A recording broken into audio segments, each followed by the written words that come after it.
सुनो बच्चे ध्यान से, इसको मिस मत कर देना, नहीं तो केमिस्ट्री का एक बहुत बड़ा अच्छा और इंपॉर्टेंट पार्ट मिस हो जाएगा आपसे। अगर कभी भी मास इन ग्राम्स दे रखा हो, ठीक है जी, उसको मोल में कन्वर्ट करना हो, तो एक काम करना है आपने, डिवाइडेड बाय, अगर एटम है तो एटॉमिक मास से डिवाइड कर दो।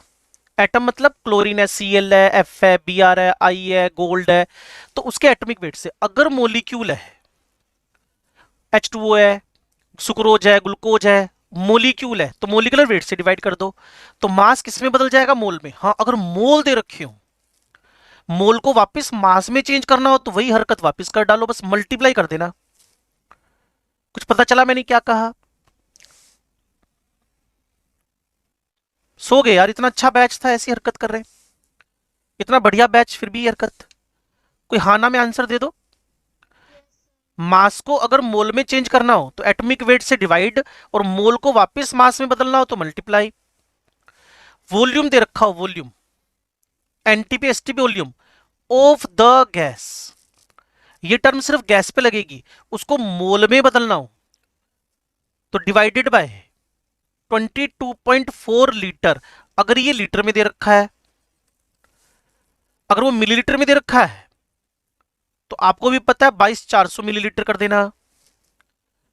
और मोल को वापस वॉल्यूम में बदलना हो, मतलब एक मोल हो आपके पास, तो उसको 22.4 लीटर से या फिर 22,400 मिलीलीटर से मल्टीप्लाई कर देना। Yes sir. ठीक है जी। और अगर आपके पास नंबर ऑफ द एटम्स और मोलिक्यूल्स दे रखा हो,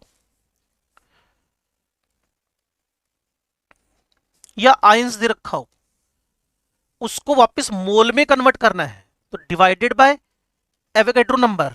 मैं साइड में लिख रहा हूं, Na का मतलब क्या है? 6.023 10⁻23, इट इज एवोगैड्रो नंबर। 6.023 10⁻23 से डिवाइड कर दो, ये एवोगैड्रो नंबर है।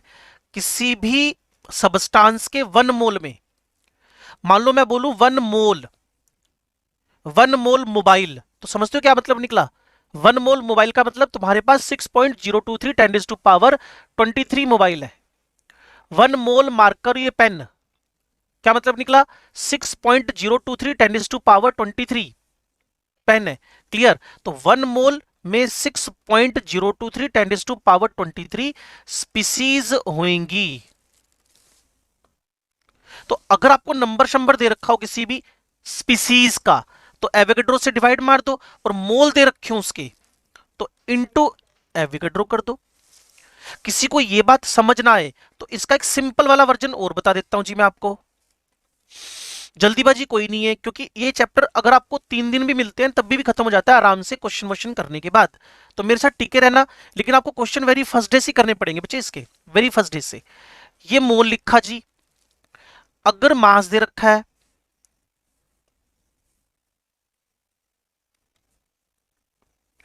किसी के खराटों की आवाज आ रही है, कोई सो रहा है रजाई में घुस के? हितमन तो नहीं है? पक्की गल? Very good.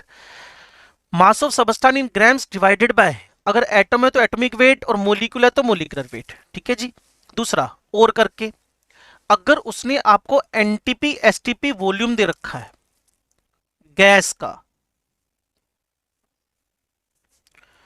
Volume of gas, तो डिवाइड कर दो 22,400 मिलीलीटर से, ऊपर मिलीलीटर तो नीचे भी मिलीलीटर, या मोल निकालना हो, क्लियर, आपको नंबर ऑफ स्पीसीज दे रखी हो, इतने एटम्स हैं, इतने आयंस हैं, इतने मोलिक्यूल्स हैं, एवोगैड्रो। ठीक है। जो बात पहले नंबर पे नहीं समझ पाया, मान लो इस टी से नहीं समझ पाया, तो वो इससे समझ लेना कि मोल क्या है।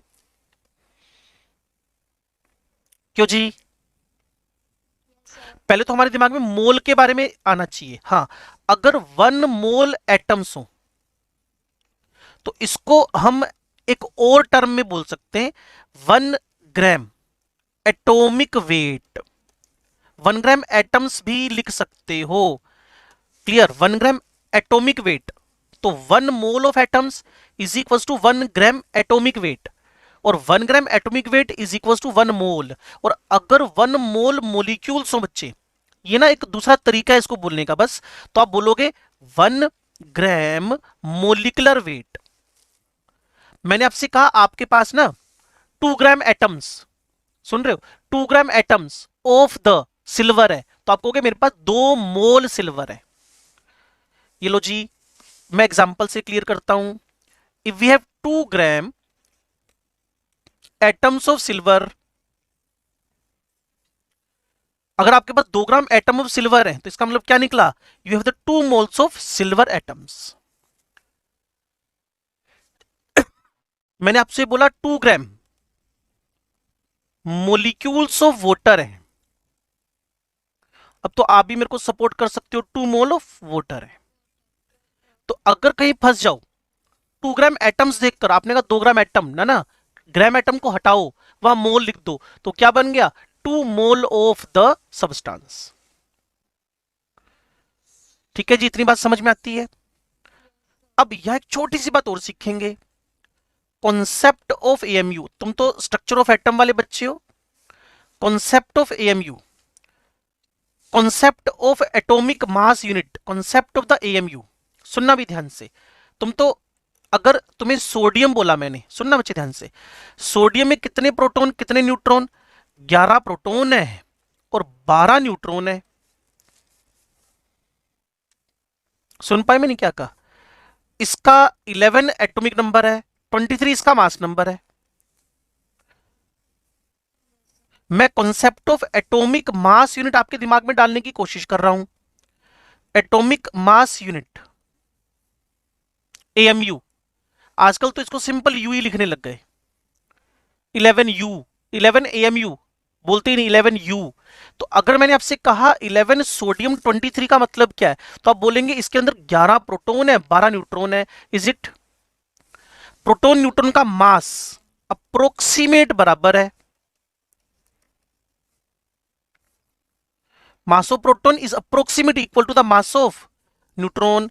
क्या कोई मुझे मास ऑफ प्रोटॉन न्यूट्रॉन बता सकता है? बता दो यार। माइनस किलोग्राम्स, या 1.67 इन 10⁻⁻24 ग्राम्स। ठीक है जी, तो ये अप्रोक्सीमेट, अगर यहाँ 2 लिख दूं तो प्रोटॉन, अगर 5 लिख दूं चौथे डिजिट पे जाकर, तो क्या बन जाएगा, न्यूट्रॉन। मतलब न्यूट्रॉन हल्का सा हैवी है, हल्का सा, स्लाइटली हैवी है, स्लाइटली हैवी है। तो अगर आप चाहो ना, तो कंफ्यूजन अगर आए तो इसको हटाकर अप्रोक्सीमेट का साइन लगा लेना, अप्रोक्सीमेट बराबर है। लेकिन आप बोलना क्या चाहते हो, मैं आपको एएमयू सिखाना चाहता हूं, प्लीज मेरे साथ आ जाओ। उसके बाद आप लाइफ टाइम एएमयू के बारे में दिमाग में रखोगे। एएमयू क्या जी, कहते अभी तो पता नहीं, पता लगा रहे हैं कि एएमयू क्या है। तो मुझे 11 sodium, atomic mass of sodium में कितने, एटॉमिक मास ऑफ सोडियम में 11 प्रोटॉन 11 12 न्यूट्रॉन है। मैंने आपसे कहा mass of 1 atom of sodium कितना है, mass of 1 atom of sodium. तो आप अपना एप्टीट्यूड यूज करके बता पाओगे एक एटम सोडियम का मास कितना है, 23 प्रोटॉन प्लस न्यूट्रॉन। अगर इस पे हाँ है तो आगे बढ़े, नहीं तो यहीं रुक जाए। एक एटम का मास कितना है, 23 प्रोटॉन न्यूट्रॉन के बराबर, या मैं इसको ऐसे लिख दूं, 23 1.67 10⁻⁻24 ग्राम्स।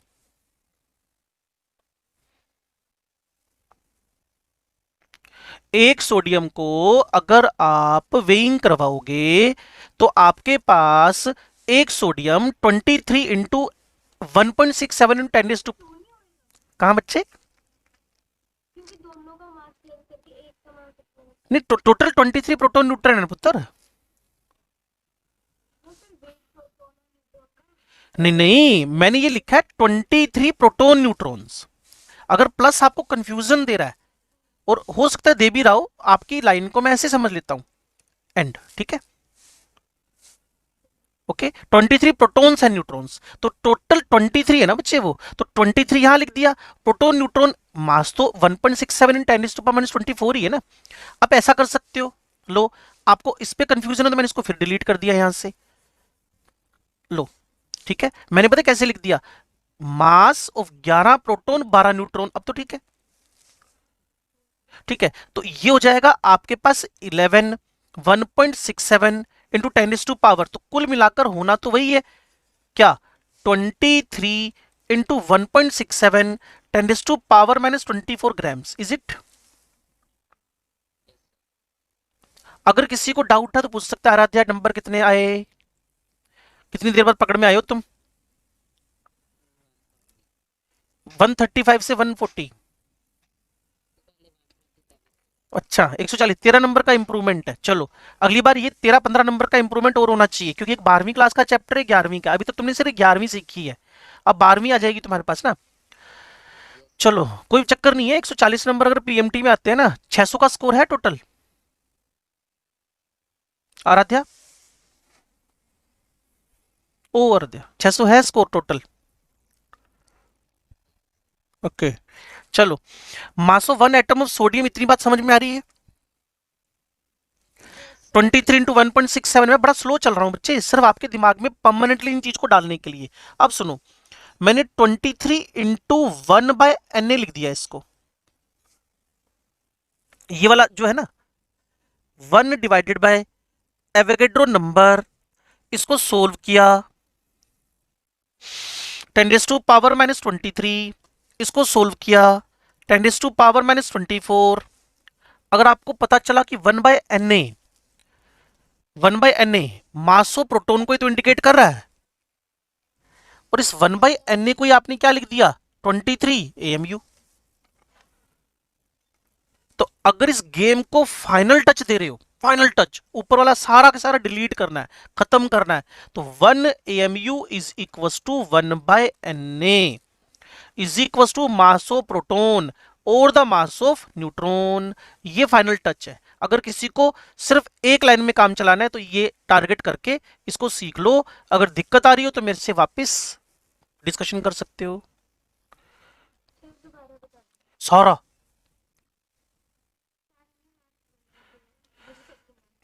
देखो, मेरी बात सुनो, क्या तुम इतनी बात समझती हो बच्चे की 23 इंटू 1.67 इन 10⁻24, यहां तक तो बात ठीक है। अब सुनो, 1.67 इंटू 10⁻⁻24 को मैंने पता क्या लिख दिया, 1/Na। क्यों लिख दिया?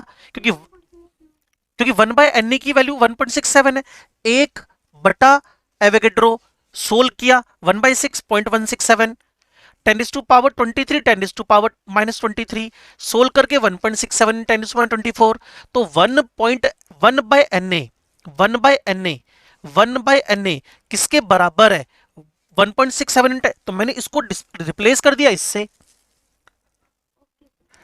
ठीक है ना। मुझे तो इजीएस्ट बनाना था टर्म को, ताकि कम से कम रट्टा मारना पड़े, तो लीस्ट क्रैमिंग करनी है, तो मैंने मास ऑफ प्रोटॉन को हटा दिया। अब तुम आगे से किसी के साथ भी चैलेंजिंग मोड में बात कर सकती हो कि प्रोटॉन का मास कितना है, आप बोलोगी 1/Na, आप यूं बोलो ही मत 1.67 इन 10⁻⁻24, आपने कहा इतना नहीं बोला जाता मेरे से, वो बोलेगा मास ऑफ प्रोटॉन 1/Na, ज्यादा से ज्यादा reciprocal of Avogadro number, mass of neutron reciprocal of mass of Avogadro number. तो अगर कोई आपसे पूछ ले what mean of the 1 AMU, तो आप बोलोगे रेसिप्रोकल ऑफ, लेकिन मास of neutron 1 AMU, mass of neutron 1.67 इन 10⁻⁻124, ये सारी बातें सेम है। क्लियर ना? अच्छा एक बात सिंपल करता हूं, C612 है मेरे पास, 6C12, इसके एक एटम का मास कितना है, मास ऑफ सिंगल एटम। अब आप अपना एप्टीट्यूड यूज करके मुझे परफेक्टली आंसर दो। 12, परफेक्ट, इसी को लिख सकता हूं 12 AMU, लिखने के बाद 12/Na। क्लियर? तो आज के बाद एक बड़ी सिंपल सी लाइन आपके लिए यूनिवर्सल बन गई है, मास ऑफ सिंगल एटम और मोलिक्यूल। आपको याद आ जाएगा सभी बच्चों को, टॉपिक का नाम बताऊं, de Broglie's rule, lambda is equal to H/mv, और मैंने आपको स्मॉल m में फंसाया था वहां पे, याद करो। मैंने कहा था ये m क्या है, आपने कहा कार्बन डाइऑक्साइड का 44 पुट कर दो, मैं कहा ना गलती हो जाएगी, 44/Na पुट करना है, क्योंकि मुझे CO2 के सिंगल मोलिक्यूल की बात करनी है। तो मैंने कहा था ना, आप लोग बहुत पॉजिटिव एंड पे हो, बहुत बढ़िया वाले एंड पे हो आप लोग, और अगर आप थोड़ा सा ध्यान देके बातों को सुनते हो तो एक मतलब ये साल आपके सिलेक्शन का ईयर हो जाएगा। Clear. Mass of single atom और मोलिक्यूल, क्या लिखोगे जी?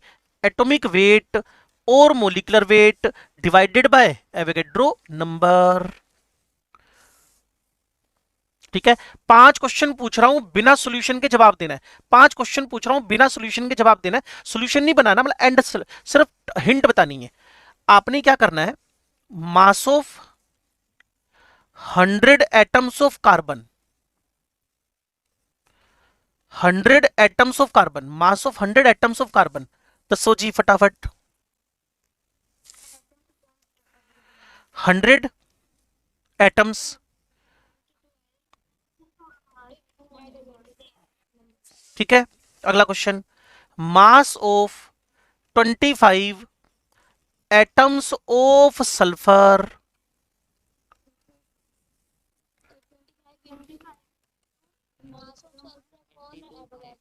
32 बटा N.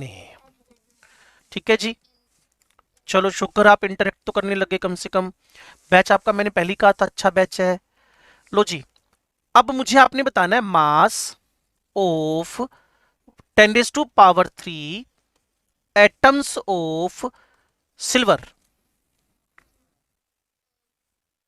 10⁻³ atomic mass of silver bye Avogadro. Silver का एटॉमिक मास पता है कितना होता है? 108। क्लियर। आपने देखा होगा ना, आपके आसपास में लोग जब बैठते हैं तो माला जपते रहते हैं ना, उन उसमें जो नंबर ऑफ बीट्स, मणके पता है कितने होते हैं? 108 मणके होते हैं उसके अंदर। और 108 वो ना आपके सामने बोल रहे हैं, भगवान भगवान का नाम ले रहे हैं, वो एक्चुअल में ना चांदी चांदी कर रहे हैं।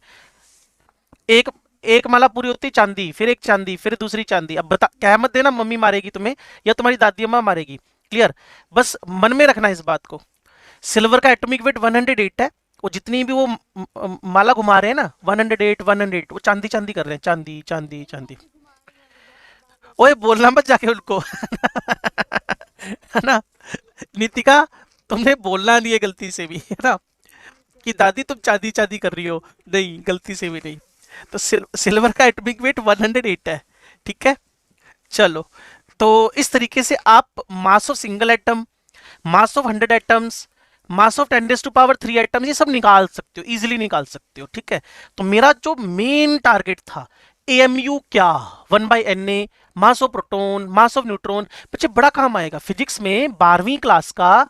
जब तुम मॉडर्न फिजिक्स कर रहे होगे तो वहां आपके पास मास डिफेक्ट आएगा, तो एएमयू की वहां भी बड़ी इंपॉर्टेंस है। Delta M into 931 million electron volt, याद आ रहा है कुछ फॉर्मूला आपको, आइंस्टाइन वाला? मास डिफेक्ट एएमयू में लेते हैं वहां भी हम लोग, मास डिफेक्ट हम एएमयू में लेते हैं वहां पे, है ना। लो जी, अब इसके बाद हम कॉन्सेप्ट को घुमाते हैं थोड़ा सा किस तरफ, ध्यान से सुनो। Atomic mass, molecular mass and then equivalent mass. ध्यान से सुन लेना।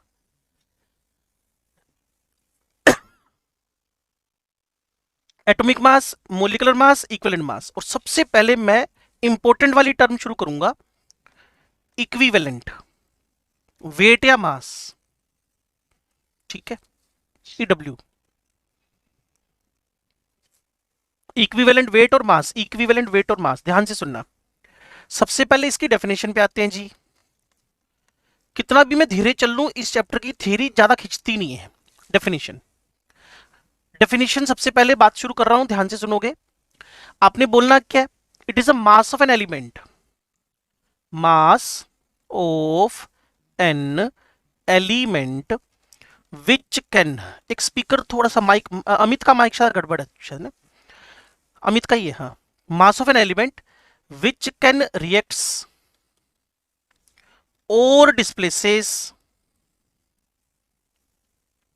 1 gram of hydrogen, 35.5 grams of chlorine और 8 grams of oxygen, 80 grams of bromine, etcetera. Clear, ऐसे ढेरों बातें लिखी जा सकती हैं। Mass of an element which can reacts or displaces the 1 gram of hydrogen, 35.5 of chlorine, 8 grams of oxygen, 80 grams of bromine is known as equivalent weight. हो सकता है नेटवर्क में ना आया हो सकता है समझ ही ना आया हो। अब मैं आपको बताता हूं कैसे।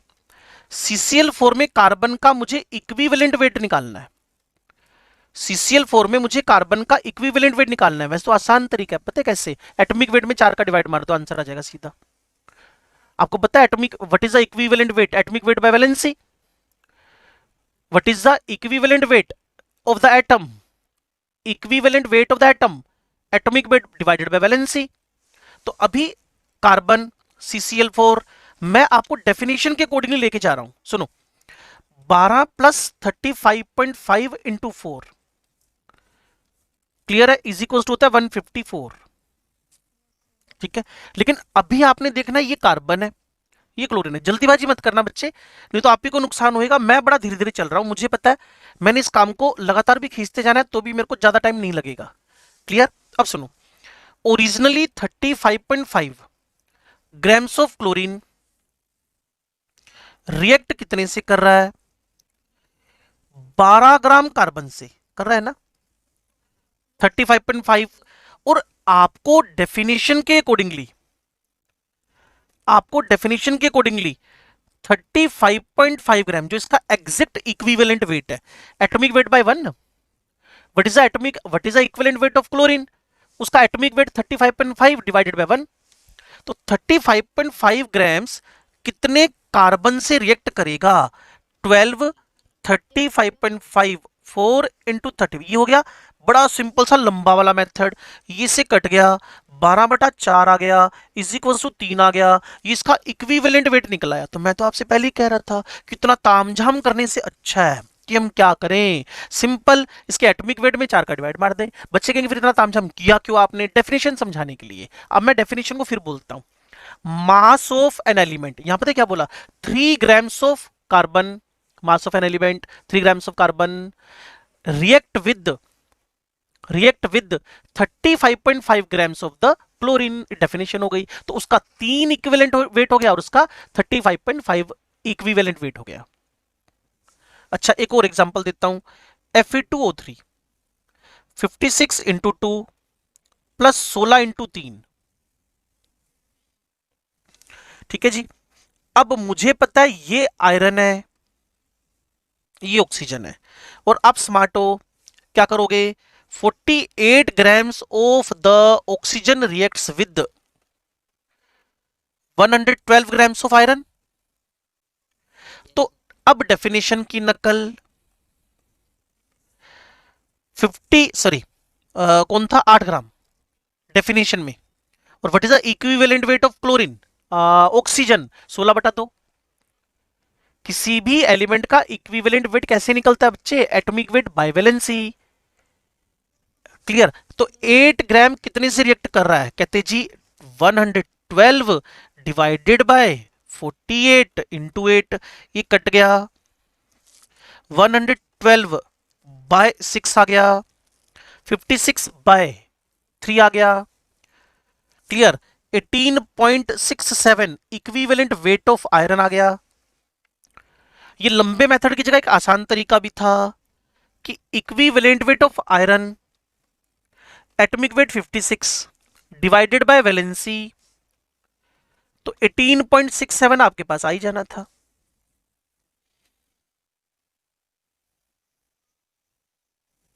बोलो जी। अब इस डेफिनेशन में अप्लाई करके देखो। मास of an element 18.6 grams of the iron can react with 8 grams of oxygen. ठीक है, अब जितना तुम बढ़ाते जाओगे आयरन को उतना ऑक्सीजन का रेशियो भी बढ़ता जाएगा। तो इक्विवेलेंट वेट को इक्विवेलेंट वेट से ही रिएक्शन करवानी थी। ये डेफिनेशन आपके पास किसकी हो गई? इक्विवेलेंट वेट की। अब जो बात मैं आपको बताने जा रहा हूं, किसी ने लिख तो लिया इसको या कोई डाउट है?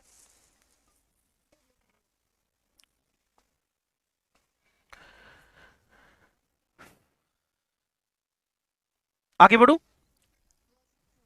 Yes sir. लो जी, अब मुझे किसी भी एटम का इक्विवेलेंट वेट निकालना है। ठीक है, तो अभी बताया था आपको, किसी भी एटम का इक्विवेलेंट वेट निकालना हो तो उसका atomic weight divided by valency. Carbon का इक्विवेलेंट वेट क्लियर 12/4, मैग्नीशियम का इक्विवेलेंट वेट 24/2, एल्यूमिनियम का इक्विवेलेंट वेट 27/3 क्लियर, सल्फर का इक्विवेलेंट वेट 32/2। हाँ जी सर,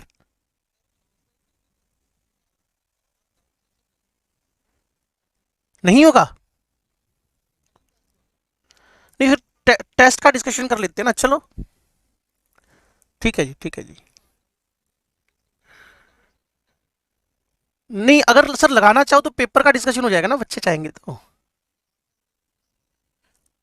बच्चे बोलो, बच्चे पेपर का डिस्कशन करना है। बत, बताओ महक और ये जितने बच्चे हैं, आराध्या, चलो कर लेंगे, अश्विनी जी कर लेंगे।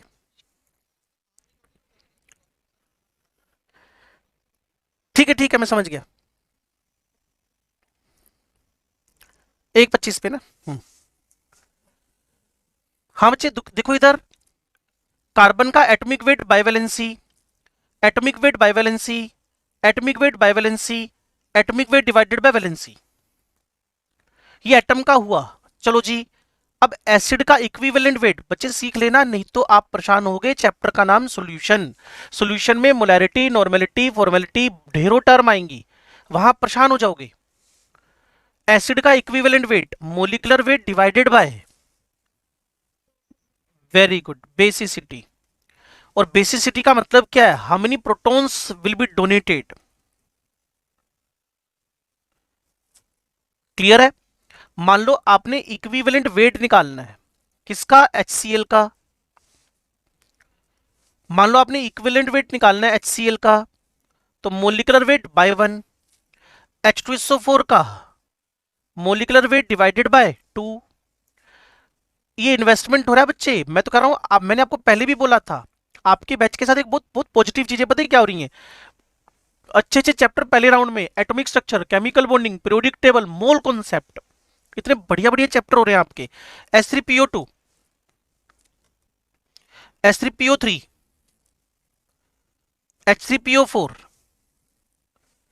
Molecular weight divided bye, molecular weight divided bye, molecular weight divided bye. गच्ची खा गए आप इस बार। चैप्टर का नाम हमारा 12वीं क्लास का पी ब्लॉक, चैप्टर का नाम 12वीं क्लास का पी ब्लॉक, 12वीं क्लास का पी ब्लॉक। क्यों जी, इसका in fact number of protons displaced, कि HCl एक प्रोटॉन देता है नीति का, H2SO4 दो प्रोटॉन देता है पुत्र, S3PO2 एक प्रोटॉन देगा, S3PO3 दो प्रोटॉन देगा, S3PO4 तीन प्रोटॉन देगा, है ना। तो अभी बच्चों ने तीन बोला था वहां 1 लिखना है, जहां उन्होंने तीन बोलना वहां 2 लिखना है, और जहां कुछ भी नहीं बोला वहां भी 3 लिखना है, क्योंकि 1 2 3 मैंने नीचे स्ट्रक्चर बनाए। पहले वाले का नाम है हाइपोफॉस्फोरस एसिड, अगले वाले का नाम है फॉस्फोरस एसिड, और लास्ट वाले का नाम है फॉस्फोरिक एसिड। समझे बच्चे, जो गलती आप कर रहे थे वो गलती पकड़ में आ गई है। डाउट पूछना है डाउट पूछ लो, क्योंकि मैं अभी टाइम लगाने को तैयार हूं आपके साथ, सॉल्यूशन में आप अपने आप को तंग नहीं करोगे। एस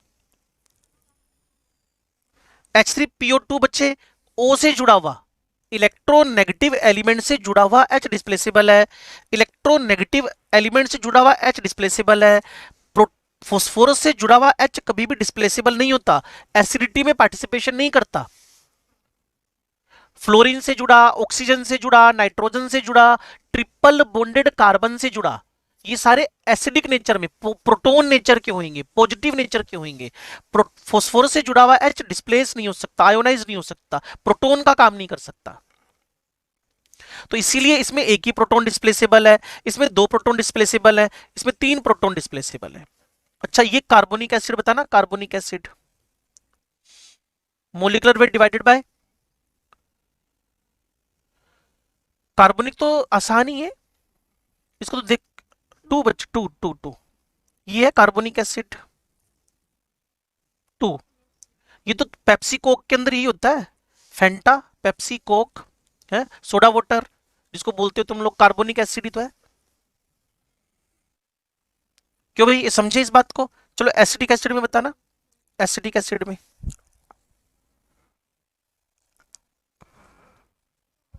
वन, हाँ, all the organic acid like monocarboxylic acid, displaceable एक ही है। अच्छा ये बताना, मैं कह रहा हूं बहुत ज्यादा बेसिक चैप्टर है बच्चे, बेसिक चैप्टर मतलब इसकी नीड तुम्हें हाई लेवल पे होगी, अगर नहीं करते हो तो नुकसान पक्का है बिल्कुल।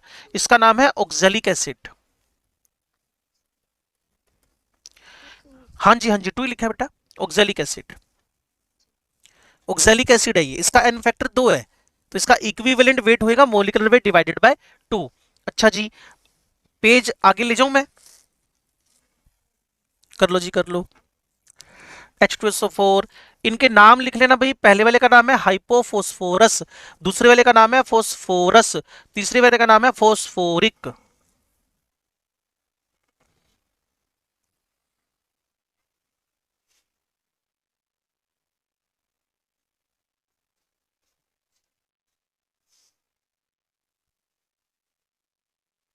कौन सा, ये वाला, ये बेटा,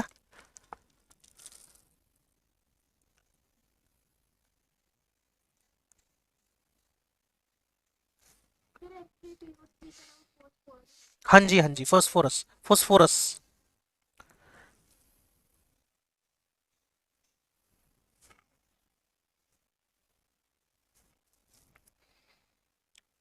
बोलो जी। चलो, अगर इसकी जगह पे मुझे क्या दे रखा उसने, बेस, तो equivalent wait molecular weight divided by base की एसिडिटी, ठीक है जी। और ये होते हैं आपके पास डिस्प्लेसेबल हाइड्रोक्साइड्स, जैसे आपके पास NaOH, KOH, RbOH, CSOH, clear, इन सबका एन फैक्टर, एन फैक्टर समझ रहे हो ना, यही एसिडिटी एक है। तो यहां molecular weight is equal to equivalent weight है। मैं फिर कह रहा हूं, जो बच्चा इग्नोर करेगा उसको इलेक्ट्रोकेमिस्ट्री भी नहीं आएगी, उसको रेडॉक्स चैप्टर भी नहीं आएगा, क्लियर ना, उसको मोल कॉन्सेप्ट भी नहीं आएगा, उसको सॉल्यूशन भी नहीं आएगा, उसको इवन एक बात और बताऊं, आप आयनिक इक्विलिब्रियम भी नहीं आएगा। अब कितने सारे चैप्टर के नाम ले लिए मैंने, तो इसीलिए मैं बार बार कह रहा हूं, अगर 5-6 चैप्टर करना चाहते हो तो ये जो बातें मैं आपको बता रहा हूं इसको ढंग से सीख लो, और बार बार मुझे तंग करो अगर समझ नहीं आ रहा तो। Magnesium hydroxide, calcium hydroxide, barium hydroxide, इन सबका इनफैक्टर कितना है, 2, इसके 2 OH डिस्प्लेसेबल हैं। तो यहां मोलिकुलर वेट और इक्विवेलेंट वेट बराबर नहीं होंगे। अगर इक्विवेलेंट वेट निकालना है तो मोलिकुलर वेट में कितने का डिवाइड, 2 का। सिमिलरली अगर आप AlOH होल थ्राइस टाइप से कुछ लेके बैठे हो तो इनफैक्टर 3 है, ठीक है जी। इसके बाद मैं बात करूंगा सोल्ट की। सोल्ट में मुझे देखना है total charge, either of cation और एनायन, किसी एक का टोटल चार्ज देखना है, या तो कैटायन का या एनायन का। तो देखना क्या है जी, equivalent weight is equal to molecular weight divided by charge. तो आपको यहां 4-5 एग्जांपल लेके सिखा रहा हूं। मान लो आप NaCl लेके बैठे हो, मान लो आप NaCl लेके बैठे हो, तो molecular weight divided bye 1। Calcium chloride लेके बैठे हो तो मोलिकुलर वेट डिवाइडेड बाय 2।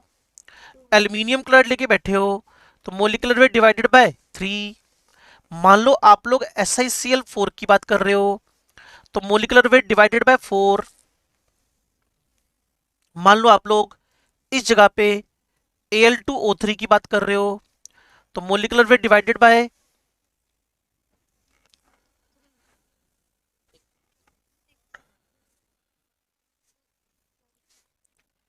किसकी बात माने? सही सही,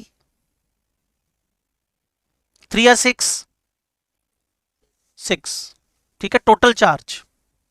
okay, total charge CrCl3 molecular weight divided by 3। Perfect है, परफेक्ट है, clear. K2SO4 NH4 whole twice SO4 dot 24 voter.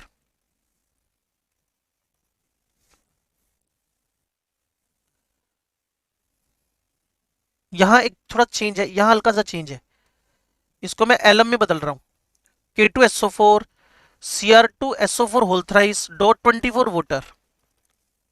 10 भाई 10।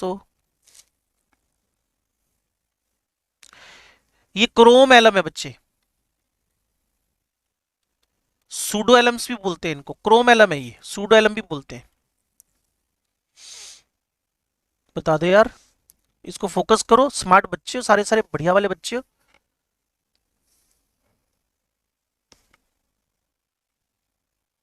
पोटेशियम का टोटल चार्ज कितना है पुत्र? 2। क्रोमियम का टोटल चार्ज कितना है? 3 3 6। गोली मारो। सल्फेट कितने बच्चे टोटल? सल्फेट चार, चार्ज क्या होता है? 2। हो गया ना 8। और ये लिखा था टोटल चार्ज का डिवाइड मारना है मोलिकुलर वेट में, टोटल चार्ज का डिवाइड करना है मोलिकुलर वेट में।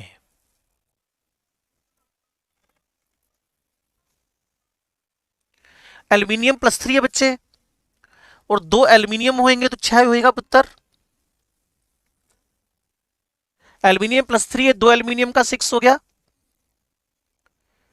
ठीक है, तो सोल्ट का, एसिड का, बेस का, इन सब का, सोल्ट का, एसिड का, बेस का, इन सब का अगर आपको इक्विवेलेंट वेट निकालना है तो molecular weight divided bye acid हो तो बेसिसिटी, बेस हो तो एसिडिटी, सोल्ट हो तो उसके चार्ज का डिवाइड कर दो।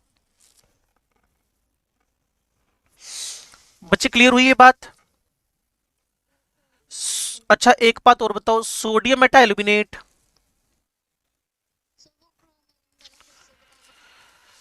पोटेशियम का +1, फिर एक और +1, क्रोमियम का +3, एक और क्रोमियम का +3, total charge.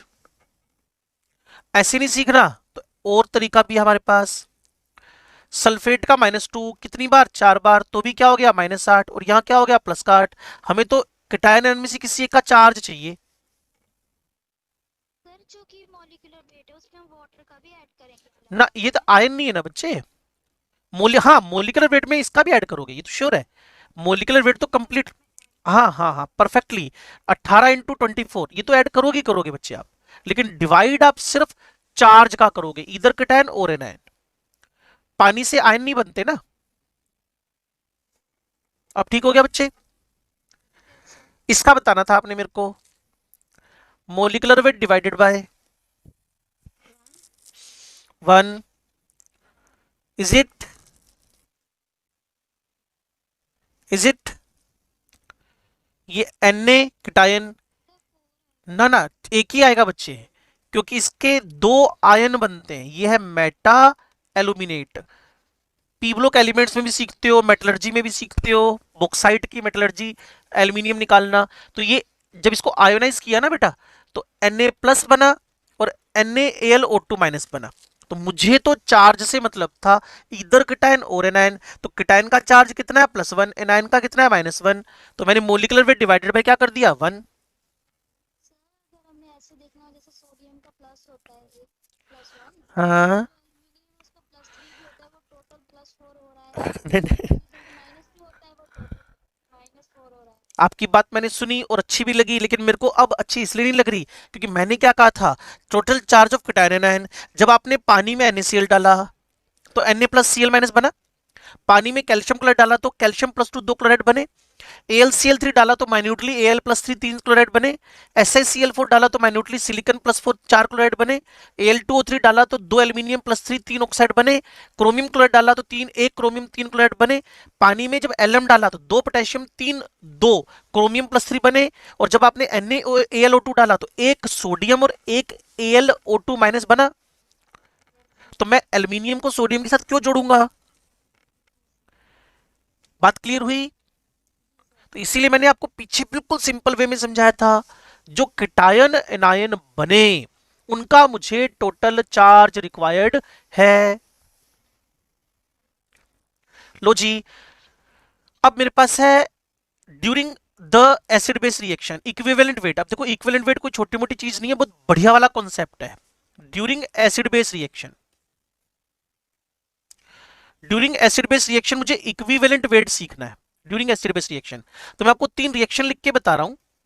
NaOH H3PO4, 2 NaOH H3PO4, 3 NaOH H3PO4। ठीक है जी, कोई बता पाएगा पहले वाले में प्रोडक्ट यही बनेगा कि नहीं बनेगा? अभी सिखाया था ना H3PO4 का n फैक्टर 1 है।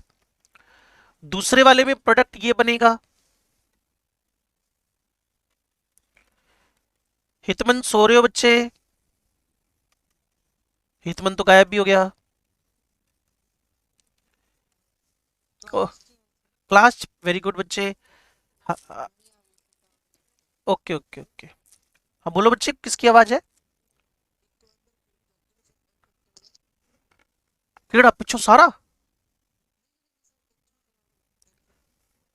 ਨਹੀਂ ਆ NaAlO2 ਜਾਂ ਫਿਰ ਆ ਜਿਹੜੀ ਗੱਲ ਕਰ ਰਹੇ ਆ ਆਪਾਂ?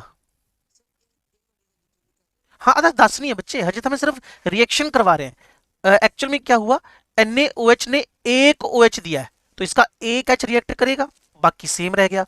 अब ऐसा है ना बच्चे, जब फॉस्फोरिक एसिड को आप लेके चल रहे हो तो हाउ मेनी H आर डिस्प्लेसेबल, कितने H डिस्प्लेसेबल हैं? अभी मेरे ख्याल में 10-15 मिनट पहले हमने सीखा था 3 प्रोटॉन्स आर डिस्प्लेसेबल। लेकिन जब आपने एक ही Na दिया तो एक H डिस्प्लेस हुआ, आपने 2 Na दिए 2 H डिस्प्लेस हो गए, 3 H दिए 3 Na दिए 3 H डिस्प्लेस हो गए। 1 वोटर 2 वोटर 3 वोटर, इसका एविडेंस है। पहले रिएक्शन पे फोकस करना। क्या सारे बच्चों को ये रिएक्शन 1 विद 1 2 विद 1 3 विद 1 समझ में आ गई है? अब मुझे, अगर आप समझ पा रहे हो मैं क्या कर रहा हूं, मेरे पास H3PO4 था, वो कहता जी मेरे तीनों H ले जाओ। मैंने कहा तीनों H ले तो जाएंगे, कंट्रोल कर अपने आप पे। हमने एक NaOH दिया तो एक ही प्रोटॉन जाएगा, एक OH एक प्रोटॉन। मैंने 2 NaOH दे दिए, 2 NaOH 2 हाइड्रोक्साइड 2 प्रोटॉन, और 3 NaOH दे दिए 3 हाइड्रोक्साइड 3 प्रोटॉन। अब तो ये तीनों रिएक्शन समझ में आ गई होंगी। अब जो बात मैं आपको बताने जा रहा हूं ध्यान से सुनना, during the acid base reaction equivalent weight निकालना है। तो equivalent weight is equal to molecular weight of the acid divided by displaceable protons. सुन पा रहे हो मैं क्या बोल रहा हूं? डिस्प्लेसेबल वो तो 3 है, अब मैं इस वर्ड्स को बदल रहा हूं, डिस्प्लेस्ड प्रोटॉन्स नॉट डिस्प्लेसेबल। डिस्प्लेसेबल तो 3 ही है बच्चे, 1 2 3, लेकिन फिलहाल कितने डिस्प्लेस हुए? Molecular weight divided bye molecular weight divided bye molecular weight divided bye. कोई बता पाएगा पहले में डिस्प्लेस कितने हुए, दूसरे में डिस्प्लेस कितने हुए, तीसरे में डिस्प्लेस कितने हुए? 3। तो आपको बड़ी सिंपल सी हेडिंग दे दी है, during acid base reaction what will be the equivalent weight of acid, molecular weight of acid divided by displaceable नहीं, डिस्प्लेसेबल नहीं, displaced. How many H are displaced in first reaction? 1 बच्चों ने बताया, 2 पढ़े हुए अभी तक। How many? 2 डिस्प्लेस्ड, 1 बचा हुआ अभी तक। All the 3 are displaced. तो जो डिस्प्लेस हुए ना उसका डिवाइड करना है 1 2 3, लेकिन पेपर में आपको रिएक्शन लिखी मिलेगी। अगर आपके पास आपकी आरपीएस असाइनमेंट आ गई है ना, तो शायद पहले पेज पर ये क्वेश्चन डाला हुआ है, NaOH plus H3PO4 what will be the equivalent weight of H3PO4। तो आप पहले रिएक्शन ऑब्जर्व करो, how many H are displaced वो ऑब्जर्व करो, डिवाइड करो, सीधा आंसर आ गया।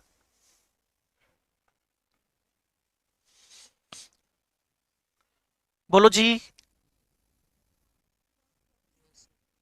चलो नेक्स्ट मेरे पास है मेथड्स टू डिटरमाइन द, हाँ जी, हमने मॉलिक्यूलर वेट किसका लेना होता है? जिसका नाम है एसिड का, जिसका नाम है H3PO4, molecular weight of acid H3PO4, H3PO4, H3PO4। हाँ जी, methods to determine equivalent weight, बस इसके बाद इक्विवेलेंट वेट की एंडिंग हो जाएगी। ठीक है जी, methods to determine equivalent weight. आपको ना मैं 12th क्लास के एक चैप्टर पे लेके जा रहा हूं, इलेक्ट्रोकेमिस्ट्री, नाम तो सुना होगा। वेरी गुड, इलेक्ट्रोकेमिस्ट्री, ध्यान से सुनना। वहां एक साइंटिस्ट का नेम सुना होगा, फेराडेज। फेराडेज का सेकेंड लॉ हो सकता आपने सुना हो। चलो बताओ हिम्मत करके, चाहे गलत बताओ लेकिन बताओ जरूर। हाँ जी, वन अपॉन ई टू से M one M two E directly तो मास यही।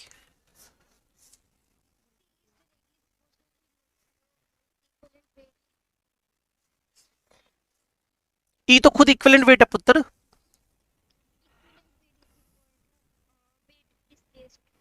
हाँ हाँ, equivalent weight directly proportional to displaced weight. अब इस बात को जितने बच्चे क्लास में बैठे हैं सभी सुन लो, इन दोनों बच्चों ने परफेक्ट आंसर दिया है। बस यही इक्विवेलेंट वेट निकालने के तरीके और मेथड्स हैं, ध्यान से सुनना। आपने दो या दो से ज्यादा सेल, आपने दो या दो से ज्यादा सेल, दो या दो से ज्यादा सेल सीरीज में कनेक्ट कर दिए। ठीक है जी, दो या दो से ज्यादा सेल, दो या दो से ज्यादा इलेक्ट्रोलाइटिक सेल सीरीज में कनेक्ट कर दिए, दो या दो से ज्यादा सेल इलेक्ट्रोलाइटिक सेल सीरीज में कनेक्ट कर दिए। यहां आपने मर्क्यूरिक नाइट्रेट ले लिया, यहां आपने कॉपर सल्फेट ले लिया, यहां आप लोगों ने सिल्वर नाइट्रेट ले लिया। और अब इसमें आप लोगों ने थोड़ा सा फोकस करना, जो ये बच्चे बोल रहे हैं उस बात को मैं यहां प्रूव करने जाऊंगा। E1 upon E2 is equal to W1/W2। इससे हमारे 11वीं क्लास के इक्विवेलेंट वेट निकालने के तरीके पता चलते हैं।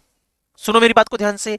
इन सबके अंदर आईटी आईटी आईटी, फिजिक्स में आईटी क्या होता है बच्चे? चार्ज। फिजिक्स में आईटी क्या होता है? Current multiply with time is equal to क्या होता है? चार्ज। इन सबके अंदर सेम चार्ज फ्लो कर दिया, सेम चार्ज फ्लो कर दिया। आपको फर्स्ट लॉ का फॉर्मूला पता है? आप फेराडेज के फर्स्ट लॉ का फॉर्मूला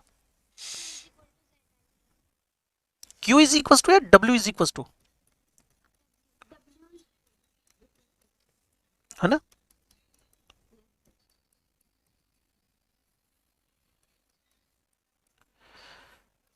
ये ठीक है। अब इसमें कितना मास डिपॉजिट हुआ आपने कहा हमें नहीं पता, मैंने कहा पता लगा लेंगे जी, पता लगा लेंगे। IT बाय F, इसमें कितना मास डिपॉजिट हुआ हमने कहा जी पता लगा लेंगे, इसमें क्या टेंशन है। इसमें कितना मास डिपॉजिट हुआ पता लगा लेंगे जी, जीरो बोदर। अब अगर आप सुन पा रहे हो, चार्ज तीनों में सेम फ्लो किया और F F F कट गया।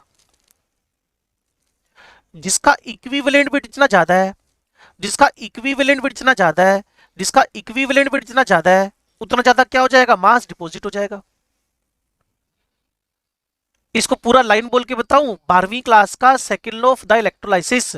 If two or more electrolytic cells are connected in series and the same value of the charge is passed through these cells, then deposited amount of the metals, deposited amount of the metal, deposited amount of the metal is directly proportional to equivalent weight। जिसका equivalent weight जितना ज्यादा होएगा उतना deposition ज्यादा होएगा। रटवा नहीं रहा, समझा रहा हूं। किससे? फर्स्ट लॉ की हेल्प से सेकंड लॉ। तो अगर आप पूरा तसल्ली से इन बातों को सुन पा रहे हो तो क्या हुआ? W1 E1, W2 E2, W3 E3। इसका एटॉमिक वेट कितना? मरकरी का 200।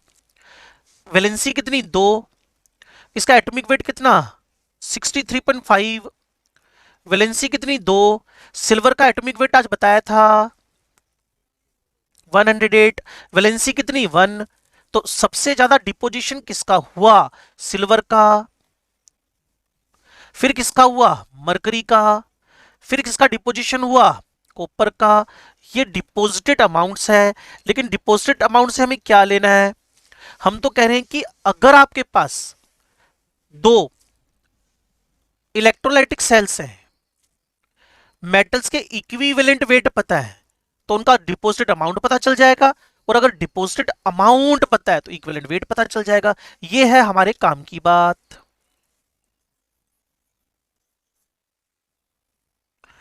ये हमारे काम की बात। हे महान जनता, क्या आप इस सेकंड लॉ को समझ गए? इसके थ्रू मैंने 11वीं पढ़ानी है आपको।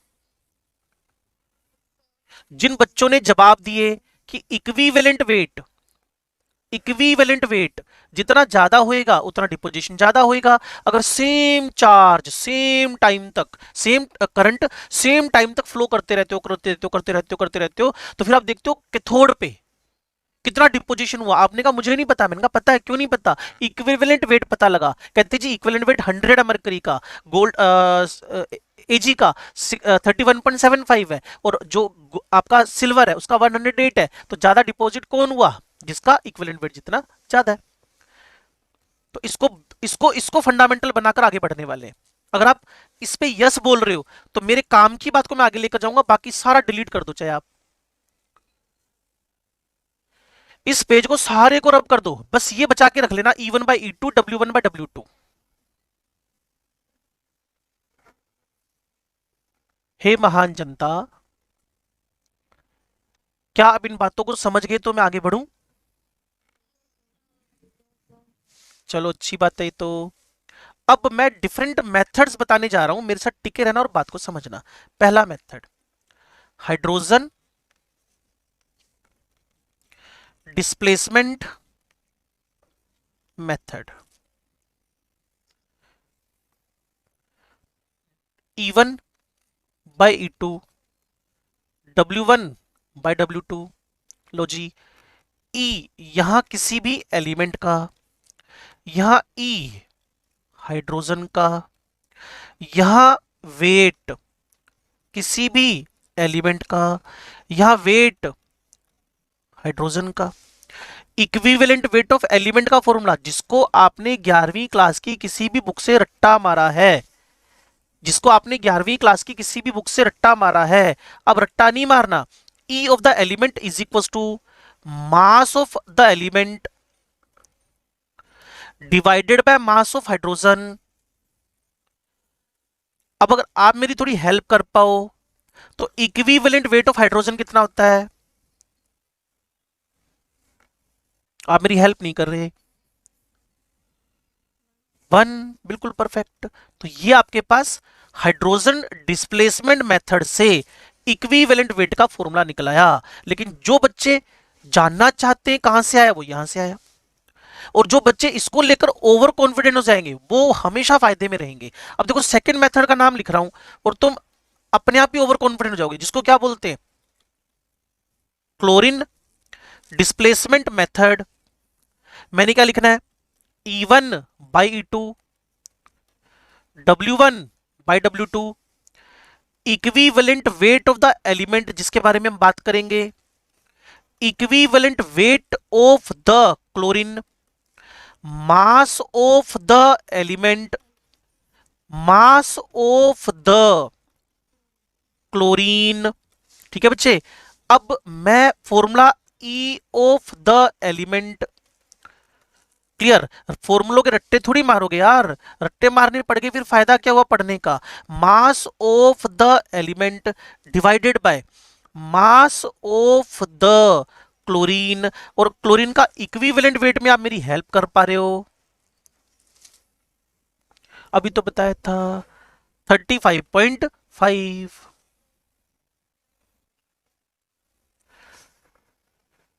क्यों जी? इसी की नकल करता हुआ तीसरा, उसको बोलते हैं हम लोग oxygen displacement method,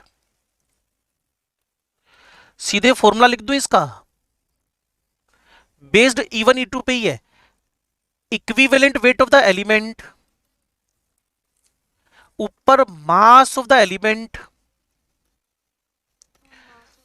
very good, mass of the oxygen into 8, है ना मजेदार। E1 by E2, W1 by W2 सारा कुछ सिखा गया एक एक झटके में।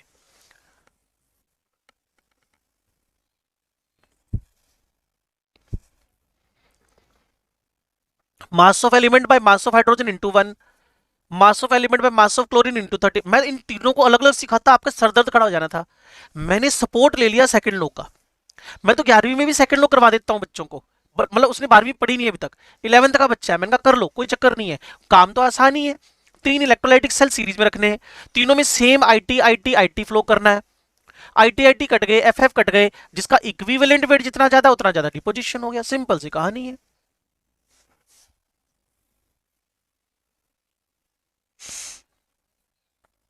क्यों जी?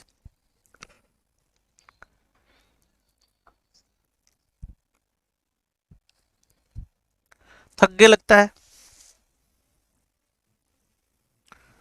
10 मिनट की क्लास बची है बच्चे। 4th नंबर मैं आगे पेज लेके जा रहा हूं, किसी को इसको लिखना हो तो।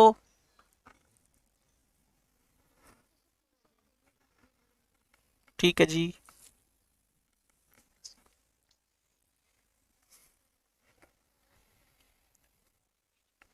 लास्ट एंड फाइनल है double decomposition method. Double decomposition method, यह मास ऑफ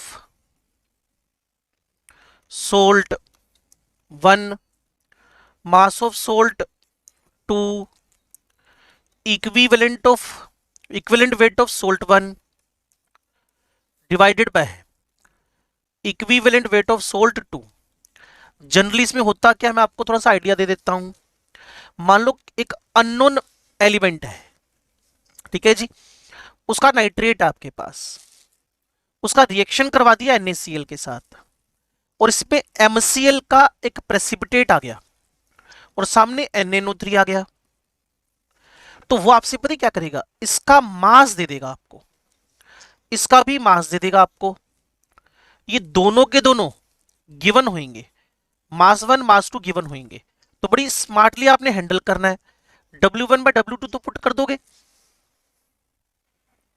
पता नहीं सुन पा रहे हो कि नहीं आप लोग, W1 बाय W2 तो पुट कर दोगे। अब आपके पास इक्विवेलेंट वेट ऑफ MnO3 होएगा, इक्विवेलेंट वेट ऑफ MCl होएगा, और आपसे क्वेश्चन पता है क्या पूछा हुआ है, calculate equivalent weight of M। वो अननोन है, आपने कहा कोई बिल्कुल भी दिक्कत नहीं है। अब मैंने इसको लिखना शुरू किया वापस, equivalent weight of M plus equivalent weight of nitrate, equivalent weight of M plus equivalent weight of NO3, equivalent weight of M, equivalent weight of the chloride.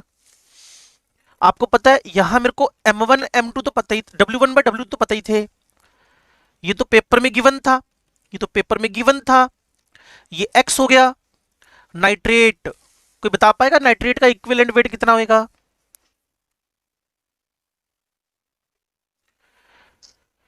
कोई बता पाएगा नाइट्रेट का इक्विवेलेंट वेट कितना होगा? 48 प्लस 1462 बाय 1। किसी ion का equivalent weight कितना होता है? सोल्ट याद करो, molecular weight divided by charge, molecular weight divided by charge. Paper में ये भी दे रखा है, पेपर में ये भी दे रखा है, पेपर में ये हमें पता है, एक्स निकाल के परे मारो, आंसर आ गया। अच्छा एक बात सुनो, कैल्शियम कार्बोनेट का इक्विवेलेंट वेट क्या होगा? कैल्शियम कार्बोनेट का इक्विवेलेंट वेट क्या होगा? सोच समझ के बोलना। मोलिकुलर वेट 100 है, चलो 100 डिवाइडेड बाय 2 हुआ ना। दूसरा तरीका बताऊं अब, equivalent weight of calcium plus 2, equivalent weight of the carbonate -2। देखते हैं सेम आ रहा है कि नहीं आ रहा। ये 40/2 है, ये 60/2 है, 20 + 30 कितना आ गया 50, ये कितना आ रहा है 50। तो टुकड़े करके करोगे तब भी वही आएगा, सीधा पुट करोगे तब भी वही आएगा। कैल्शियम का एटॉमिक वेट 40 है, चार्ज 2 है। सुनो, अभी उस पेज पे हमारे पास क्या चल रहा था, अगर आपने देखा तो स्क्रीन शेयर होगी ना आपके पास। तो अगर मैं कैल्शियम कार्बोनेट का इंडिविजुअली इक्विवेलेंट वेट निकालता हूं तो 100/2 है, और अगर मैं कैल्शियम का इक्विवेलेंट वेट और कार्बोनेट का इक्विवेलेंट वेट अलग अलग निकालता हूं तो भी आंसर वही है, 20 + 30। तो इतनी बात अगर आपके दिमाग में सेट हुई तो मुझे लगता है विनर हो सकते हो।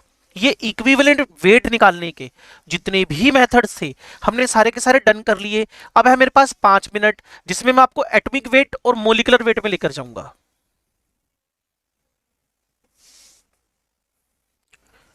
बोलो जी।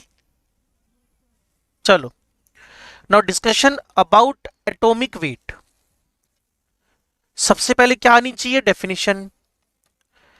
डेफिनेशन में लिख के बता देता हूं आपको, ध्यान से सुन लेना। यहां लिखा मैंने एटॉमिक वेट, यहां मैंने लिखा मास ऑफ एन एटम। क्या मुझे कोई समझा सकता है एक एटम का मास कैसे निकलता है? अब तो आप एक्सपर्ट हो गए हो, ऐसे ना करो यार। मास ऑफ एन एटम आज ही तो सिखाया था, स्ट्रक्चर ऑफ एटम में भी सिखाया था। N A, atomic weight divided by N A, mass of an atom divided by mass of one atom of carbon into 1/12। C12 के एक एटम का मास, अगर आप जो अभी बच्चे ने बताया atomic weight by N A, ये 12/Na और ये 1/12, 12 से कैंसिल हो गया, एन से कैंसिल हो गया, तो एटॉमिक वेट का डेफिनेशन आ गया। इसको मैं थोड़ा लंबा करके बोलूं तो कैसे बोलूंगा, सुन लो। मैं उसको लिखवाने में बिल्कुल इंटरेस्टेड नहीं हूं, सुन लो। वो यही है, जो इसकी डेफिनेशन है वो यही है। डेफिनेशन पता है क्या है? Mass of one atom, mass of one atom is how many times heavy than the 12th part 1/12th part of the one atom of C12। तो एक एटम का मास C12 के 1/12 से कितने गुना हैवी है, उसको तुम क्या बोल देते हो, एटॉमिक वेट। मैं आपको एक एग्जांपल देता हूं, सुनो। One atom of silver is 108 times heavy as compared to the 1/12th part of 1/12th part of the C12। one atom of C12, one atom of C12। क्या आपको ये वाली बात एग्जैक्टली दिमाग में सेट हुई? मैंने क्या बोल दिया, सिल्वर का एक एटम 108 गुना भारी है 12वें हिस्से से कार्बन 12 के एक एटम के।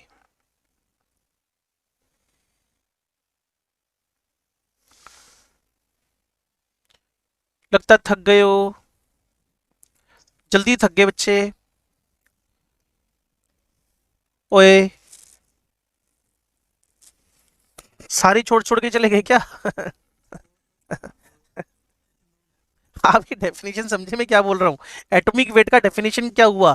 किसी भी एटम का, किसी भी पर्टिकुलर एलिमेंट का एक एटम कितने गुना भारी है, किससे?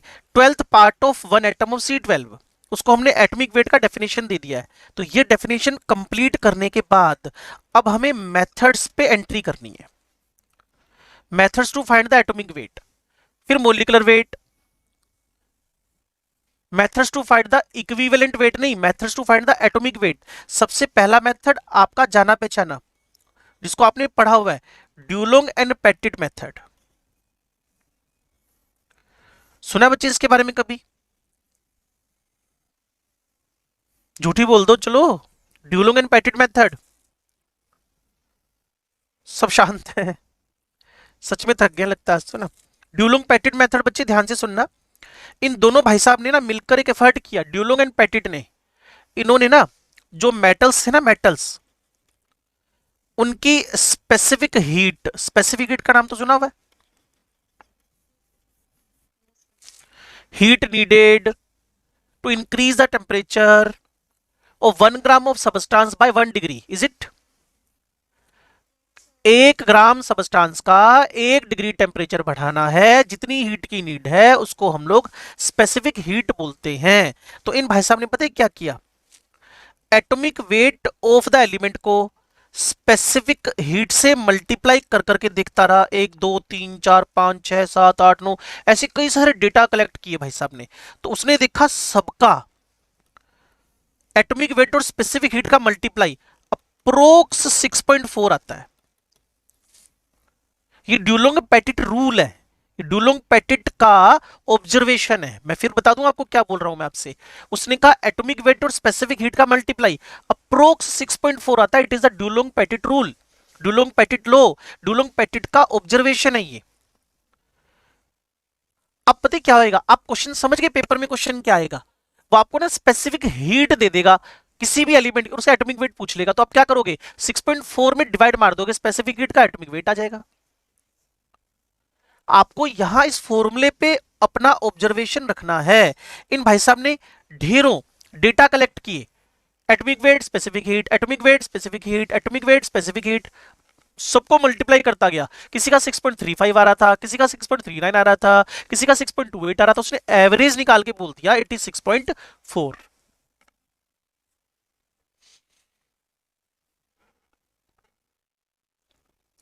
क्यों जी?